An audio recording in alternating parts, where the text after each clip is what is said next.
clearly this one was preset.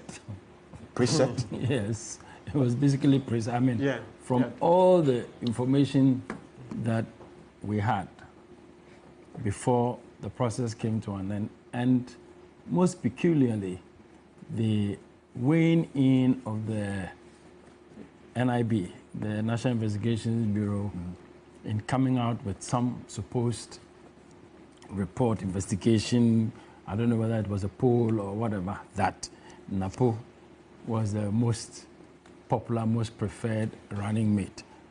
You know, so clearly this was an establishment agenda, and the establishment was ready to push it down at all costs.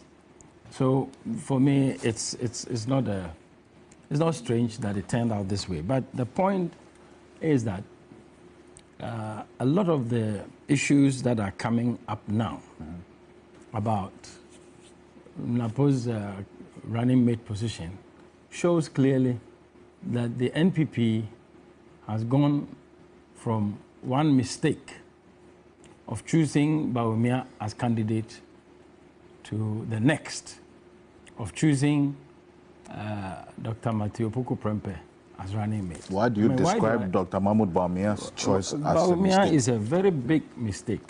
Now, how? Why? You see, my friend from NDC is sitting here, and the NDC generally.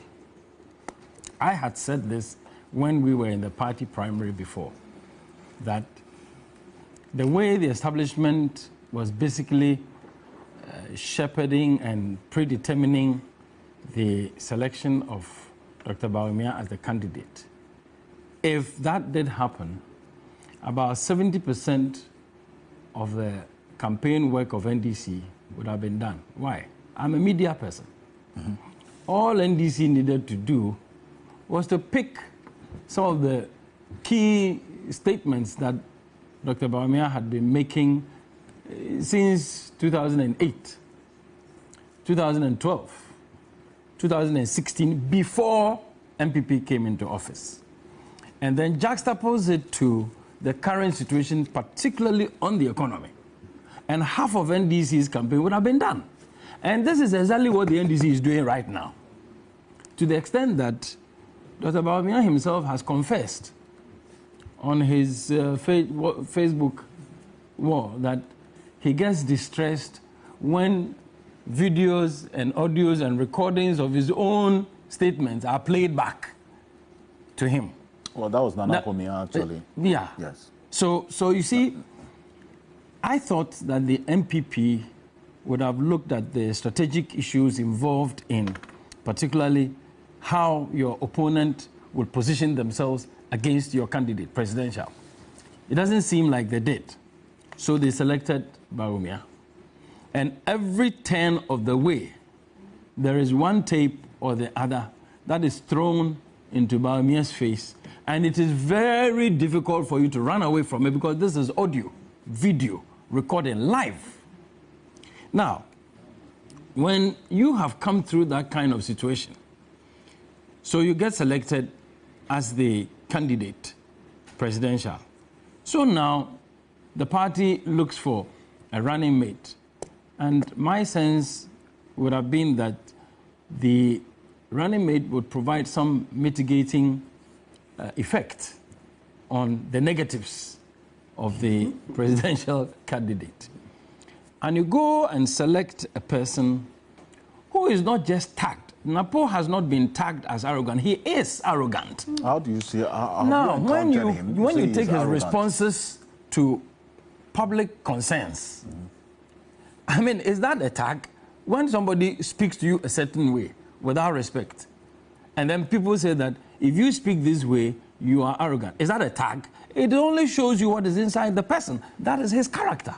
It is not a tag. Please, let us be realistic about this. Now, even when somebody talks about, I think our friend here talked about the need for repackaging. Why would you need to repackage if there was nothing wrong? There's no damage. If there is no damage. Now, wait. But where we are today, I will insist. Some repackaging. No, I will insist. Look, I will insist. Let Ghanaians go to the polls voting for people whose character they already know, not people who are going to be repackaged. But would you let Ghanaians go and vote based on what they know about people, whether they are packaged or repackaged or whatever? What is the person made of? What comes out of them naturally when they are squeezed? What comes out of them? Now, clearly, our country is very fractured and divided along partisan political lines. Within NAPO's own party, within the NPP, in the last election, the NPP had an issue with an independent in Formana. The words that came out of NAPO's mouth, I was shocked to see the NPP running to beg Honorable Esiama that he should come on their side so that they can become the majority. I mean, these are people who don't see the value of another person beyond themselves. And you say things like, look, Esiama wants to go unopposed and so on and so forth. If other people had gone opposed, what do you think he would have gotten the chance? Well, if he gets, wait a second, please. If he gets into parliament, touch with him may not be, but if he does, he shouldn't even come near. John Boadu said the same thing. The president said the same thing. So it becomes a matter of convenience when they think that now they need you. And NAPO has exuded that kind of character too. I had this conversation going on in Parliament about issues concerning Keta Sea defense having been put in requests that it should be added to budgetary proposals. And I cringed to hear NAPO's reaction. That a request for the development of an opposition stronghold should be added to the budget. We should go and put a Keta Sea defense in the opposition stronghold. That was what really disturbed me. So Keta is opposition to MPP. And so therefore, the citizens of Keta are not Ghanaians. Yeah. And this person wants to become vice president of Ghana. And you are calling this a tag? This is not a tag. That is the man's character. I don't think that Ghanaians need a vice president like Dr. Opoku Prempeh. Well, there are those who say his assertiveness is Listen, let me make my point. I am telling you what Ghanaians are also. I am telling you what Ghanaians are saying about this gentleman. NAPO has been my very good friend, and I've known him within the party, outside it. But I am saying where we are at now, this country is at the crossroads. It should matter to all of us who becomes president, who becomes vice president, who becomes minister, who becomes this and that, who becomes MP. Now, these are people who would want to win an election, and that's about the end of it. Their character will show you. NAPO is the least qualified, as far as I am concerned, to stand in for the president of Ghana a day that the president is not at work. I see, but you say you know him. Yes. Personally. Yes. And that's your verdict. Yes. That even beyond it is not. I'm telling you what I'm also picking. Since his announcement. You see, there are some who are close to him who say his public utterances are not a judgment of who he is. So if you say you know, does that make sense to you? If you say you know him, no, does that make sense to you? If you say you know him personally, yes. Do you know him? I'm just telling you that this is not a personal judgment in terms of love or hate. I'm telling you that we are at a point where Ghana needs leaders who are compassionate. Ghana needs leaders who are respectful, especially where the Akufo-Addo government has been accused of the arrogance of power, and there is a lot of evidence of it all over the place. I don't think we need another round of such arrogant leaders in this country. No, not of the kind.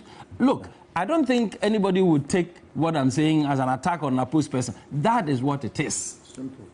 Okay. So if people had done the same thing by Akufo-Addo, would have been spared this. I don't think we'll be where we are today, where people are complaining about the president not respecting our chiefs, the president not doing this and that. We are yet to go to the polls.